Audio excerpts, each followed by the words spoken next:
স্বাগত ডিবিসি সংবাদে। দেখছিলেন নাসির ফ্লোর গ্লাস সংবাদ শিরোনাম। খবরের বিস্তারিত জানাতে আপনাদের সাথে আছি আমি কাঞ্জুম কৌরি। আওয়ামী লীগকে সুযোগ দিতেই নির্বাচন বিলম্ব ও দেশকে অস্থিতিশীল করার ষড়যন্ত্র চলছে এমন অভিযোগ করে দেশবিরোধী যে কোনো চক্রান্ত রুখতে সতর্ক থাকার আহ্বান জানিয়েছেন বিএনপি নেতারা। এছাড়া দলটি থেকে বহিষ্কৃতদের যারা আবারও বিএনপির কর্মকাণ্ডে যুক্ত করবে তাদের বিরুদ্ধে ব্যবস্থা নেওয়া হবে বলেও জানান তারা। আওয়ামী লীগের দোসরদের গ্রেপ্তার ও দ্রুত নির্বাচনের দাবিতে জাতীয় প্রেস ক্লাবের সামনে এই জমায়েত। এতে যোগ দিয়ে বিএনপির যুগ্ম মহাসচিব খায়রুল কবির খোকন বলেন, নির্বাচন বিলম্ব করতে ষড়যন্ত্র হচ্ছে। এ বিষয়ে সবাইকে সতর্ক থাকতে হবে। জাতীয় নির্বাচনের আগে স্থানীয় নির্বাচন করতে হবে, স্থানীয় নির্বাচনের পরে জাতীয় নির্বাচন হবে। এই ধরনের যুক্তি দিয়ে তারা পরিস্থিতি ঘোলাটে করার জন্য তারা একটি ষড়যন্ত্র লিপ্ত হয়েছে। এই নির্বাচনকে প্রলম্বিত করার জন্য, দীর্ঘায়িত করার জন্য, আবার নির্বাচন না হওয়ার জন্য সেই পতিত ফেসিবাদী সেই শক্তি, সেই স্বৈরাচারী ফেসিবাদী শক্তি দানবীয় সরকারকে আবার সুযোগ করে দেওয়ার জন্য যে আমাদের একটি পায়তারা করা হচ্ছে। একই অনুষ্ঠানে বিএনপির ভাইস চেয়ারম্যান আসাদুজ্জামান রিপন বলেন, জনগণের বিরুদ্ধে কোনো রাজনৈতিক দল অবস্থান নিলে সে দল বিলুপ্তি হয়। আওয়ামী লীগের আর রাজনীতিতে ফেরার কোনো সুযোগ নেই। যে মুসলিম লীগ ছিল না, একইভাবে ভবিষ্যতে বাংলাদেশে আওয়ামী লীগ বলে কোনো রাজনৈতিক দল থাকবে না। এটা নিষিদ্ধ করা না করার চেয়েও বড় কথা হচ্ছে তাদের ভুলের রাজনীতির কারণে বাংলাদেশের মানুষ আর আওয়ামী লীগের রাজনীতিকে সমর্থন করবে না। আওয়ামী লীগের রাজনীতি বাংলাদেশে ফিরে আসার কোনো সুযোগ নাই। এদিকে নয়াপল্টনে কেন্দ্রীয় কার্যালয়ে সংবাদ সম্মেলনে বিএনপির সিনিয়র যুগ্ম মহাসচিব রুহুল কবির রিজভী বলেন, দলের নাম ভাঙিয়ে কেউ অপকর্ম করলে ছাড় দেয়া হবে না।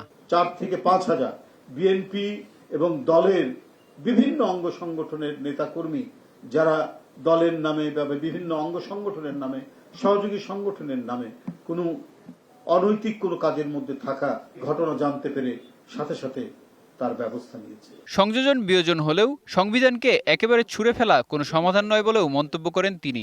তাদেরকে আমরা রেহাই দিই। মেহেদী হাসান, ডিবিসি নিউজ ডেস্ক। যেকোনো অকেশনে বহনে বা সংরক্ষণে নিশ্চিন্তে ব্যবহার করুন নানান সাইজের আরএফএল কার্গো বক্স।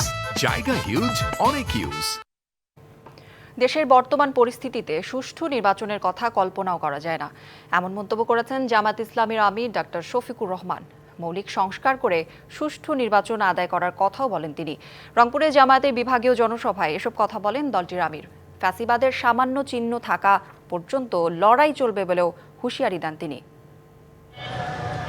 প্রায় 17 বছর পর রংপুর জেলা স্কুল মাঠে জামায়াতে ইসলামীর বিভাগীয় জনসভা। শুক্রবার সকাল থেকেই খণ্ড খণ্ড মিছিল নিয়ে আসেন হাজার হাজার নেতাকর্মী। দুপুরের মধ্যেই কানায় কানায় ভরে যায় সমাবেশের স্থল। বেলা 3:30টায় মঞ্চে ওঠেন স্থানীয় ও কেন্দ্রের শীর্ষ নেতারা। এ সময় 8 জেলার 32 আসনের সম্ভাব্য এমপি প্রার্থীদের পরিচয় করিয়ে দেন তারা। পরে নেতাদের বক্তব্যে উঠে আসে আওয়ামী লীগের বিচার সংস্কার ও আগামীর সংসদ নির্বাচন প্রসঙ্গ। নতুন দেশ গড়তে সৎ ব্যক্তিদের ক্ষমতায় বসানোর আহ্বান জানান কেন্দ্রীয় নির্বাহী পরিষদ সদস্য এটিএম আজহারুল ইসলাম। নতুন বাংলাদেশ গড়তে হলে নতুনভাবে এগিয়ে যেতে হবে। তা হচ্ছে আল্লাহর আইন এবং সৎ লোকের শাসন। আল্লাহর আইন সৎ লোকের শাসনের মাধ্যমে বাংলাদেশ সার্বিকভাবে মুক্তি পাইতে পারে।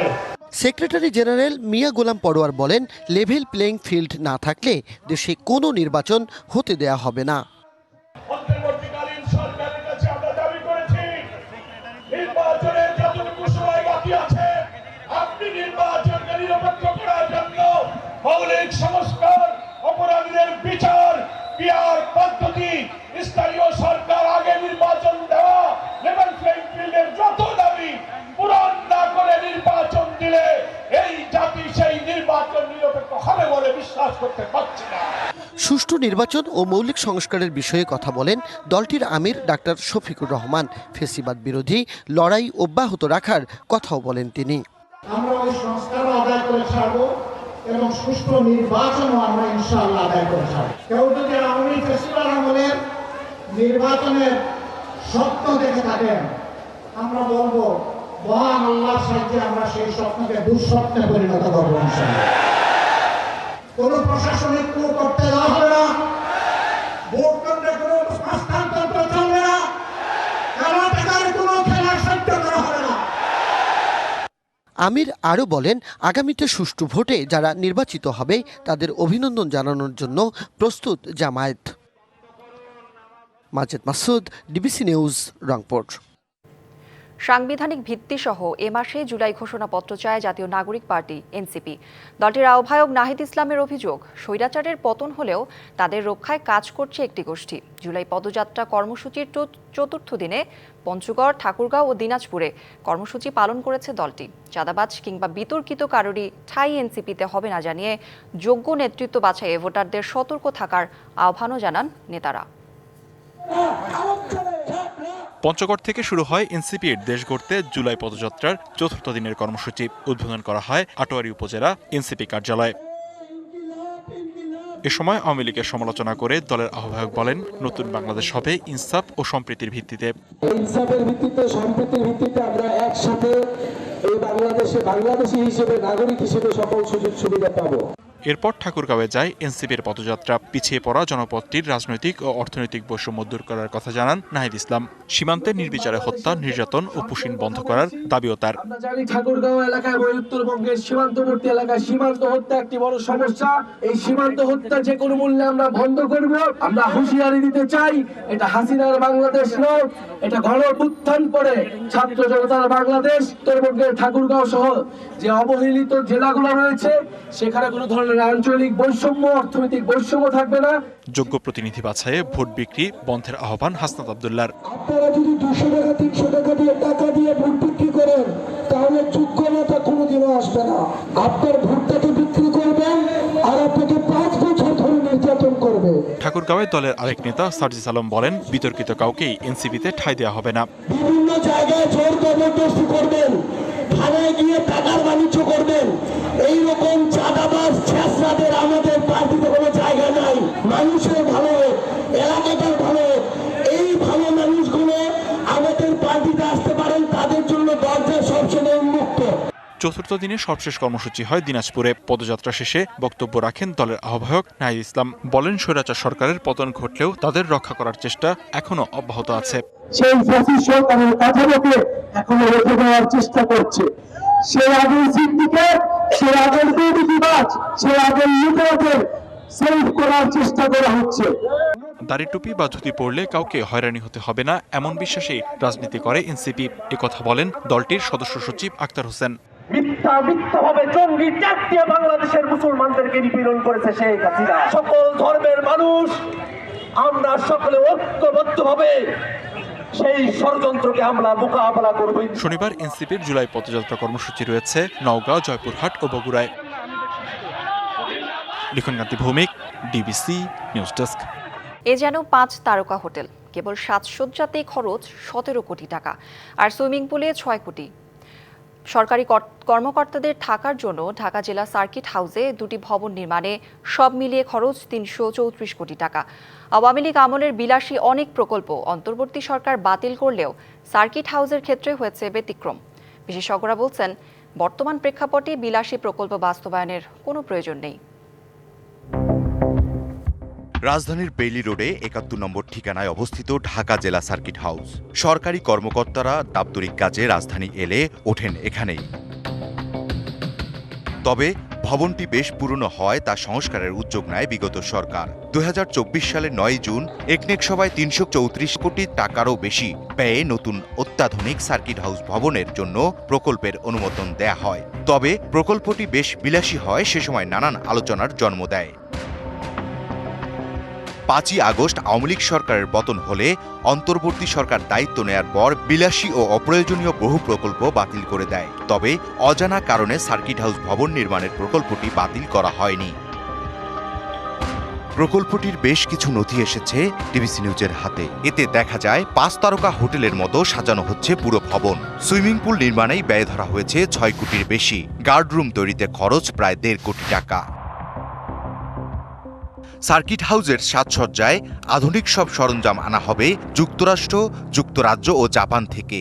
শুধু এতে ব্যয় ধরা হয়েছে 17 কোটি টাকা। বেসমেন্ট সহ 2টি ভবনের একটি হবে 13 তলা ও অন্যটি 8 তলা। আর শুধু ভবন দুটি নির্মাণেই খরচ ধরা হয়েছে 239 কোটি টাকার বেশি। পাশ হওয়ার প্রায় 1 বছর পর চলতি বছরের 4 মে বিলাসী প্রকল্পটির দরপত্র আহ্বান করা হয়। জানা গেছে 12 জুন টেন্ডার উন্মুক্ত করার পর এই কাজটির জন্য মনোনীত হয় ন্যাশনাল ডেভেলপমেন্ট ইঞ্জিনিয়ারিং লিমিটেড। তবে এখন পর্যন্ত দেয়া হয়নি কার্যাদেশ। প্রশ্ন উঠেছে, দেশের বর্তমান অর্থনৈতিক প্রেক্ষাপটে কেন বাস্তবায়ন করা হচ্ছে এই বিলাসী প্রকল্প? এমন প্রশ্নের উত্তর খুঁজতে গণপূর্ত অধিদপ্তরের ঢাকা ডিভিশন 1-এ গেলে ক্যামেরা বাইরে রেখে রুমের ভেতর প্রবেশ করতে বলেন নির্বাহী প্রকৌশলী আহসান হাবিব। পরে তথ্যের জন্য গণপূর্ত অধিদপ্তরের প্রধান প্রকৌশলী শামীম আক্তারের কাছে গেলেও দীর্ঘক্ষণ অপেক্ষার পর মেলেনি সাক্ষাৎ। দফায় দফায় চেষ্টা করা হলেও ধরেননি ফোন। বিশেষজ্ঞরা বলছেন, বর্তমান প্রেক্ষাপটে দেশের অর্থনীতিতে রয়েছে অনেক চ্যালেঞ্জ। তাই এই মুহূর্তে এ ধরনের বিলাসী প্রকল্প বাস্তবায়নের প্রয়োজন নেই বলে মনে করেন সিপিডির জ্যেষ্ঠ গবেষক। আমরা এখন যেই বার্ষিক উন্নয়ন কর্মসূচির ভিতরে যে প্রকল্পগুলো অর্থায়ন করছি, এটা সম্পূর্ণভাবে আমরা ঋণ করে করছি। ঋণ করার সক্ষমতাও সরকারের এখন নাই, নতুন ঋণ করবার উৎসও সেভাবে অর্থে নাই, এবং ব্যাংক থেকে ঋণ করার ক্ষেত্রেও সরকারকে অনেক সাবধানী হতে হবে। গত সরকারের আমলে এই ধরনের অর্থনৈতিক শৃঙ্খলার ব্যাপারে একটা খুবই হেলাফেলা করা হয়েছে, এবং যে কারণে আমাদের ঋণ পরিস্থিতি কিন্তু এখন দিন দিন খারাপ হচ্ছে, এবং আমার সরকারের আর্থিক সক্ষমতা নাই। রাজনৈতিক পট পরিবর্তনের পর অর্থনীতি পুনর্গঠনের এমন সময়ে জনগণের টাকায় বিলাসবহুল কোনো প্রকল্পই বাস্তবায়নের প্রয়োজন আছে কিনা তা সরকারকে বিবেচনা করা উচিত বলে মনে করেন বিশ্লেষকরা। ইকবাল অনিক, ডিবিসি নিউজ, ঢাকা। পটিয়া ও লালমনিরহাট থানায় হামলা, ফরিদপুরে ব্যবসায়ী A.K. আজাদের বাড়িতে হামলা, কুমিল্লায় মা ছেলে সহ 3 জনকে হত্যা, মুরাদনগরে ধর্ষণ সহ নারী শিশু নিপীড়ন ও বিভিন্ন স্থানে মব সন্ত্রাসের ঘটনায় গভীর উদ্বেগ প্রকাশ করেছে বাম গণতান্ত্রিক জোট। এসব ঘটনা ঠেকাতে সরকার ও আইনশৃঙ্খলা বাহিনীর ব্যর্থতা এবং নীরবতা নিয়েও উদ্বিগ্ন মোর্চাটি। শুক্রবার এক বিবৃতিতে মোর্চাটি জানায়, অভ্যুত্থানের পরে মাজার বাউল আখড়া ভাঙা, বিভিন্ন মতাবলম্বীদের ওপর হামলা, নারীদের পোশাক নিয়ে মোরাল পুলিশিং ও সাম্প্রদায়িক নিপীড়নের ঘটনা ঘটেছে। বিবৃতিতে আরও বলা হয়, মুক্তিযুদ্ধের স্মৃতিচিহ্ন, ভাস্কর্য, মুরাল ভাঙা হয়েছে, যা খুবই উৎকণ্ঠার। মব সন্ত্রাস করে বিচার, সংস্কার ও নির্বাচনকে বাধাগ্রস্ত করার চেষ্টা হচ্ছে বলেও দাবি করে জোটটি। পাশাপাশি এসব ঘটনায় উদ্বেগ প্রকাশ করেছে গণতন্ত্র মঞ্চ। সংগঠনটির এক বিবৃতিতে বলা হয়, এসব হামলা কোনোভাবেই মেনে নেওয়া যায় না। রাজনৈতিক পরিচয় বিবেচনায় না নিয়ে মব সন্ত্রাসের সাথে জড়িতদের বিরুদ্ধে কঠোর আইনি ব্যবস্থা নেওয়ার আহ্বান জানায় গণতন্ত্র মঞ্চ।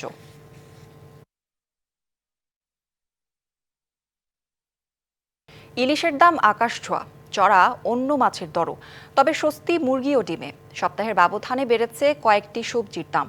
স্থিতিশীল আছে পেঁয়াজ, আদা ও রসুনের বাজার। গেল সপ্তাহের চড়া দামেই বিক্রি হচ্ছে চাল। মাছের বাজার চড়া। গেল সপ্তাহেও 1 কেজি থেকে 1200 গ্রামের ইলিশের দাম ছিল 2600 টাকা কেজি। এ সপ্তাহে তা বিক্রি হচ্ছে 3000 টাকা, আর 400 গ্রামের ইলিশের দাম 1500 টাকা কেজি।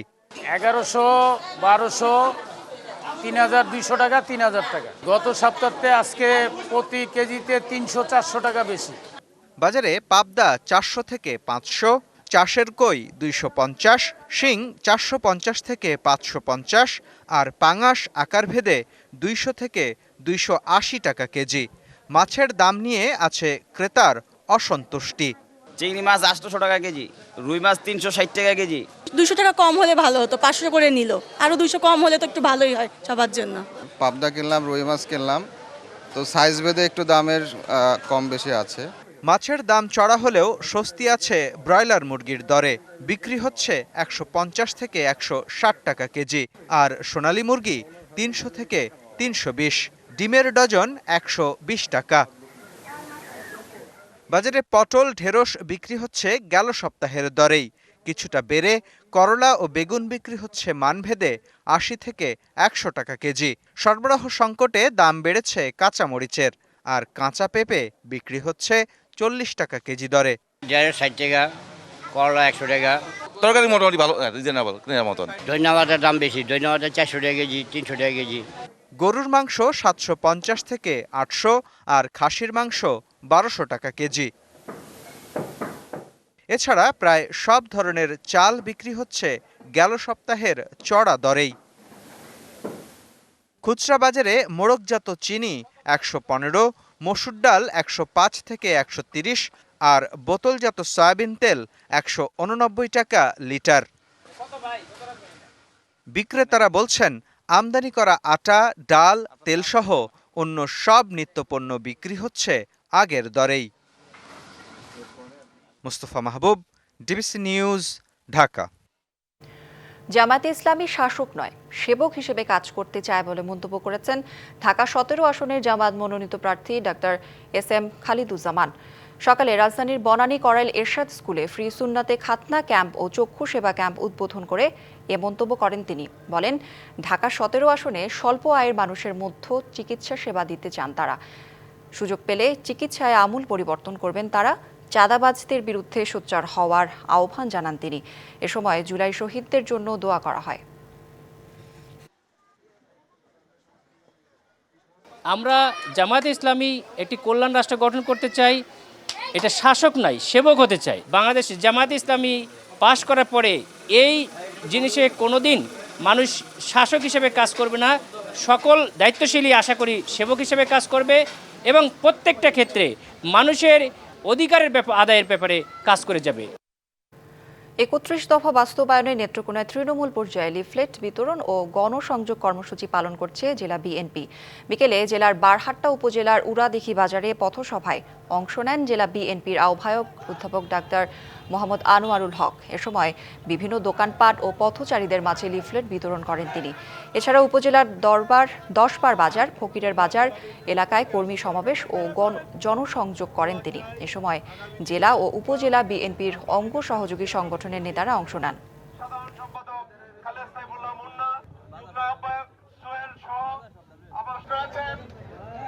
আফগানিস্তানের তালেবান সরকারকে আনুষ্ঠানিকভাবে স্বীকৃতি দিয়েছে রাশিয়া। নতুন আফগান রাষ্ট্রদূতের কূটনৈতিক পরিচয়পত্র গ্রহণ করার মধ্য দিয়ে এই স্বীকৃতি দেওয়া হলো। বিশ্বের প্রথম দেশ হিসেবে তালেবান সরকারকে স্বীকৃতি দিল পুতিন সরকার।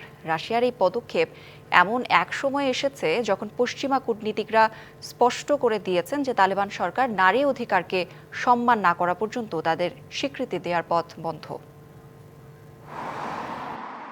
এবার আফগানিস্তানের নতুন রাষ্ট্রদূতের কূটনৈতিক পরিচয়পত্র গ্রহণ করে দেশটির সরকারকে আনুষ্ঠানিকভাবে স্বীকৃতি দিয়েছে রাশিয়া। এ পদক্ষেপের মধ্য দিয়ে বিশ্বের প্রথম দেশ হিসেবে তালেবান সরকারকে স্বীকৃতি দিল রাশিয়া। আফগানিস্তানের সরকারকে আনুষ্ঠানিক স্বীকৃতি দেওয়ার মধ্য দিয়ে দেশগুলোর মধ্যে বিভিন্ন ক্ষেত্রে ফলপ্রসূ দ্বিপক্ষীয় সহযোগিতার বিকাশ গতিশীল হবে বলে বৃহস্পতিবার এক বিবৃতিতে জানিয়েছেন রুশ পররাষ্ট্র মন্ত্রণালয়। এর বিপরীতে কাবুলে রুশ রাষ্ট্রদূত দিমিত্রি জিরনভের সঙ্গে এক বৈঠকে রাশিয়ার এমন পদক্ষেপের প্রশংসা করেন আফগান পররাষ্ট্রমন্ত্রী আমির খান মুত্তাকি। রাশিয়ার সাহসী সিদ্ধান্ত অন্যদের জন্য উদাহরণ হয়ে থাকবে। এখন যেহেতু স্বীকৃতি প্রক্রিয়া শুরু হয়েছে, এর আগে 2024 সালের জুলাই মাসে রুশ প্রেসিডেন্ট ভ্লাদিমির পুতিন তালেবানকে সন্ত্রাস বিরোধী লড়াইয়ের মিত্র বলে আখ্যা দেন। এপ্রিলে রাশিয়ার সর্বোচ্চ আদালত তালেবানের উপর থেকে সন্ত্রাসী আখ্যা তুলে নেন। এদিকে রাশিয়ার এই পদক্ষেপ যুক্তরাষ্ট্রের কড়া নজরদারিতে পড়তে পারে। 2021 সালের আগস্টে ক্ষমতা গ্রহণের পর তালেবান সরকারকে সমর্থন দিতে অস্বীকৃতি জানায় ওয়াশিংটন। আফগানিস্তানের কেন্দ্রীয় ব্যাংকের কয়েক বিলিয়ন ডলারের সম্পদ অবরুদ্ধ করেছে যুক্তরাষ্ট্র। দেশটি তালেবানের কিছু শীর্ষ নেতার উপর নিষেধাজ্ঞা দিয়েছে। Tumpa Tarafdar, DBC news desk. আগস্টে বাংলাদেশ সফরে আসছে না ভারত। স্থগিত হতে চলেছে দুই দেশের ওয়ানডে ও টি-20 সিরিজ, এমনটাই দাবি ভারতীয় গণমাধ্যমের। আর তাতে বড় ধরনের ক্ষতির মুখে বিসিবির মিডিয়া সত্ত্ব। বাংলাদেশ ভারত দ্বৈরথ মানেই উত্তেজনা।